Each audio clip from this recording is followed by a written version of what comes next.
is Pete, or Kenshin1913, along with Mom. And this is another Cooking with Kenshin1913. What are we going to be making today? Today we're making minestrone. Which is what? Which is a soup. It has everything good for you in it. Beans, vegetables, macaroni, barley, you name it. It's like anything you have in your house, throw it in. Okay, today we're going to be making minestrone. And this is going to be kind of a semi-homemade recipe because I'm not making my actual beef stock from scratch. Usually when I make my soups, I either boil a soup bone if I'm making beef soup, or I boil chicken or turkey if I'm making turkey soup or chicken soup.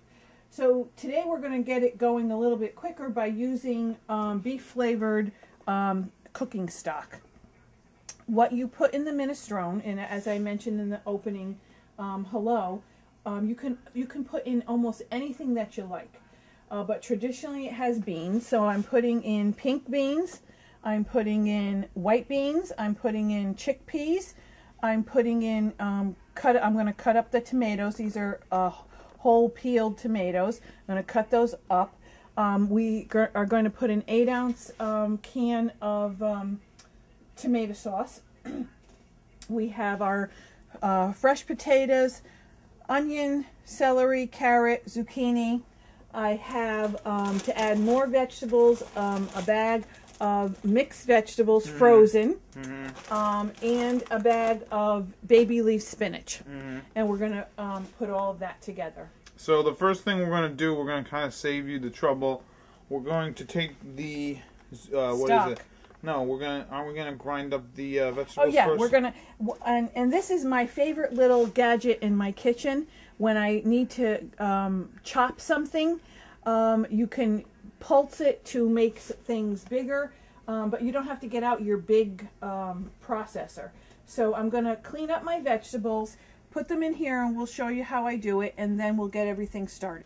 Okay, here's what I did. I ground up my carrot, celery, potato, onion, and as you can see in the processor, it comes in small little chunks. Yeah, it don't have to be perfect. We always laugh because there's always a couple of the vegetables that are whole, and we make a joke when we're eating our soup that whoever gets the large potato wins the prize for the night. So what we're going to do is I'm going to take my stock and put it in the pan. In this big ass. And you can make more of this recipe or less of this recipe, depending on how much minestrone that you want. Now remember, as I said before, this is kind of semi-homemade because normally I would make my beef stock myself. Yeah, and how would you do that usually? I start to boil a soup bone with the soup meat on it, and then I add all of my vegetables in it. You could even do this out of, if you're vegetarian, you can do this out of vegetable stock. Yeah. They sell vegetable stock as well. So yeah, you can get the low sodium stock as well, which would be a good idea. Okay, so I'm going to turn this on to what, like a medium high, because we're going to want this to start to get warm, and then we have to cook our vegetables, remember. So as soon as this gets a little warmer, we're going to start to add our vegetables. So show us what you do cutting up the zucchini here. Okay, zucchini, I try to get smaller ones because they are easier to work with, and they also have less seeds on the inside. So what I do is I just cut it in half again, in half again, and then just make little cubes out of it, or little triangles. Okay. If you like it larger, you can do it in slices. Yeah. It depends on, you know, what your preference is, but there's no problem with any way that you cut it. Just want to cut it small enough that it's going to cook up pretty quickly. So we'll let this come to what, maybe a boil? Well, just starting. Yeah. Okay, as you can see, the little bit of fat that's in with the stock is heated up. Yeah. This hasn't gotten to a boil yet, but it will be starting soon. Yeah. And we're going to be adding additional liquid because of all the liquid that's in the different peas and the beans. Yeah. So first thing you're going to add is what? I'm going to add my cut up vegetables. All the vegetables she cut up. That's the carrots, the celery, the onion, This little gadget is just wonderful because before I had anything like this, it would take me double the time to make soup because I'd have to sit and cut up all of my vegetables to put in there. So we're just going to give this a twirl, and as you can see, some of them are bigger and that's fine. Adds to your character of the soup. Yeah. One of the things that I'm not going to put in here is extra salt because the things that are in the cans, the beans, they have a little bit of salt added to it. So we're not going to add any extra salt. We will add some pepper. So I'm putting in my chickpeas. I'm putting in my red beans.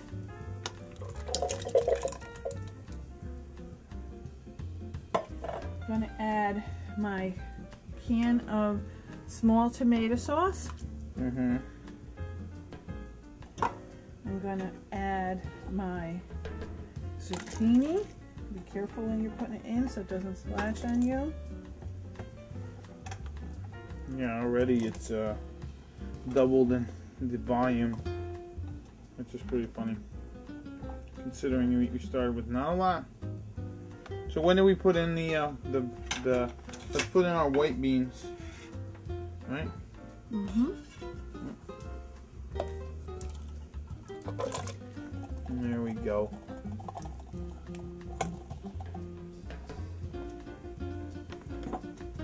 Okay. Now you got what you got. We're going to give this a nice stir. As you can see, it already looks great.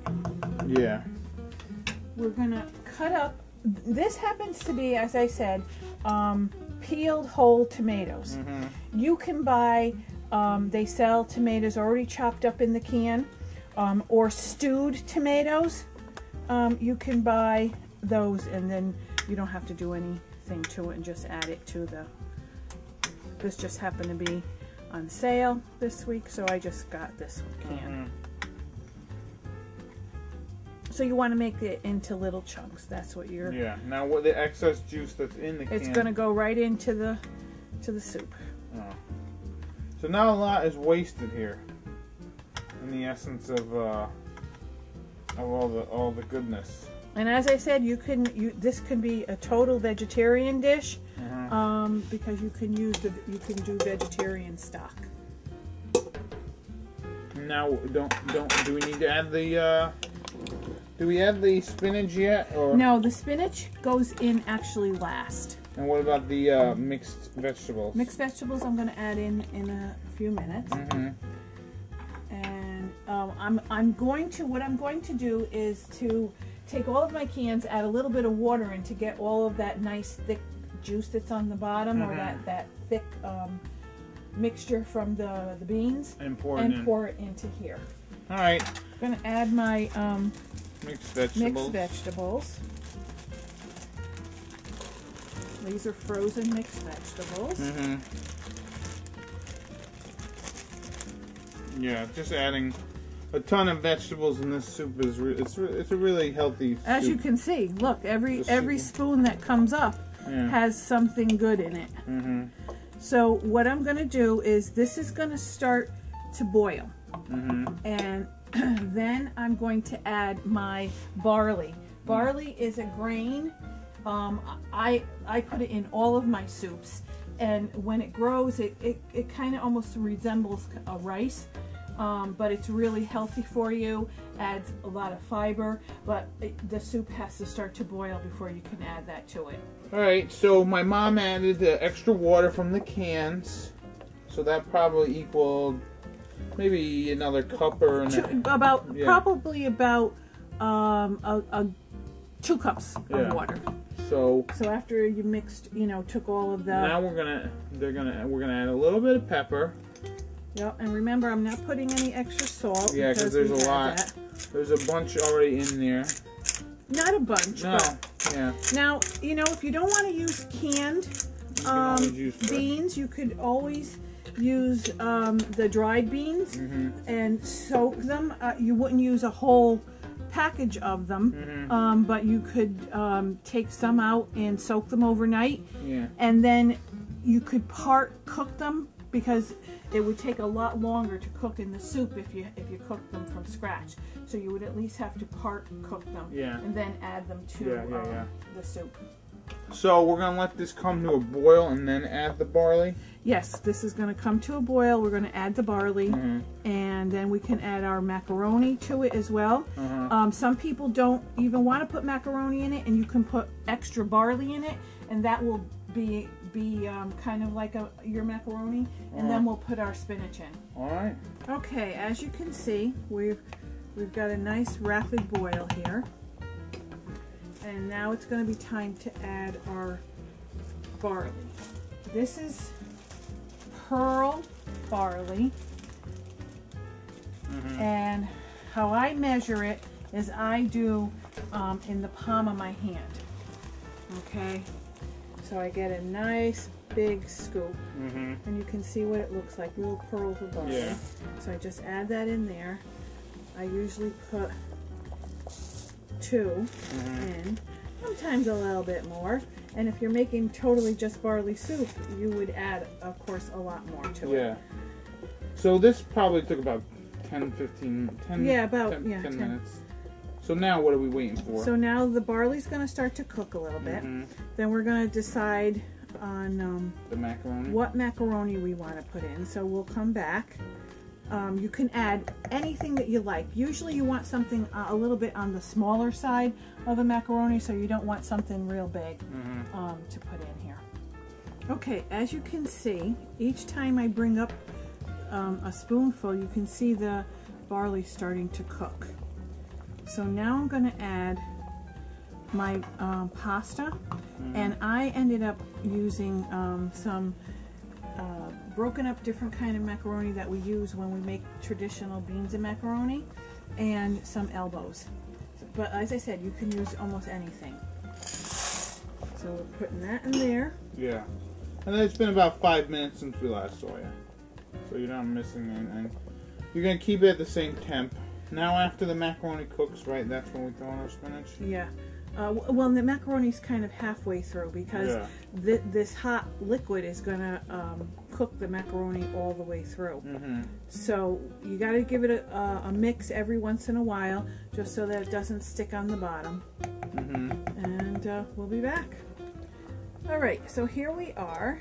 Our pasta has been in the soup for about 5 minutes or so, and I'm mixing because I don't want anything to stick on the bottom. And as you can see, as you're bringing it up, you can see the pasta and the barley. So now I'm going to add my spinach. Now, one of the things that we could be doing is a lot of people nowadays are putting lots of kale in soups and different dishes. So you can actually have cut up kale and put that in here as well. Kale's got a little bit more of bitter taste than spinach does. So everything is just your preference. So let's put the spinach in. And then how much longer do we need to cook it afterwards? Well, after we put in the spinach? You want to make sure that all of your vegetables are cooked. Yeah. How would you make sure of that? Remember, we had some frozen vegetables. They don't take very, very long to cook. We had some fresh vegetables. They probably would take a little bit longer, but because we cut them small, they wouldn't take very long. So I think probably once your zucchini is done, you could say that your soup is done. But this is a nice thing to have on a cold day, going in the house. The smell is delicious, and then you can shut it off, and the pasta will continue to cook.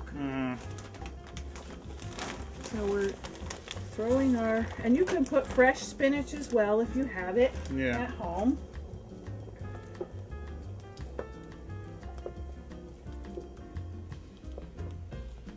This is a great soup, in fact. But look how nice and thick that is. Mm-hmm. Okay. Now, somebody's going to get a prize. Look at that Yeah. big potato. Now, if you're keeping this for overnight and it seems to get a little bit too thick, because you know the macaroni will take up some of the juice, you could always add a little bit more water to it. It's not going to hurt it. Yeah. And then just heat it up. But look how much we made, and this is, I think, a 10-quart pan. Yeah. So, now, how can we store this? if you have a big How long enough, do you think it lasts? this will last a whole week. You could take some of it, you could freeze it in smaller containers once it's cooled down. Of course, it's got to be cooled down. So you can store this in your refrigerator if you're going to be eating it the following day or a day and a half later. You could take it, you could put it in smaller containers, but it will last a good week. All right, so this has been about what? An hour total. You know, we've cooked the spinach, we've cooked the vegetables and the macaroni and the barley, and now we're gonna just have some. We're gonna plate it. We're gonna plate it, and it's gonna be. Look how lovely that looks. This looks great. Sorry. All right. So look at that. Doesn't that look yum? You can put some grated cheese on top if you like that. Yeah, or cracker or whatever. Okay, I think Pete kind of really showed you what the minestrone looks like. Very tasty. There you go. Let's have some together. It's kind of like a ratatouille, but in soup form. Yeah, the beef is really good. You really get a lot of the flavors of everything in this. It's probably like one of the best soups for you, too. Yeah. The only bad thing in here is a little beef, but that's alright. This is good. And I usually don't eat minestrone that much. Anyways, we hope you make this recipe for you and your family or whoever. Because this is really easy. And it's not too hard to do. So, this has been Pete, or Kenshin1913, along with Mom. And this has been another Cooking with Kenshin1913. Enjoy and happy eating.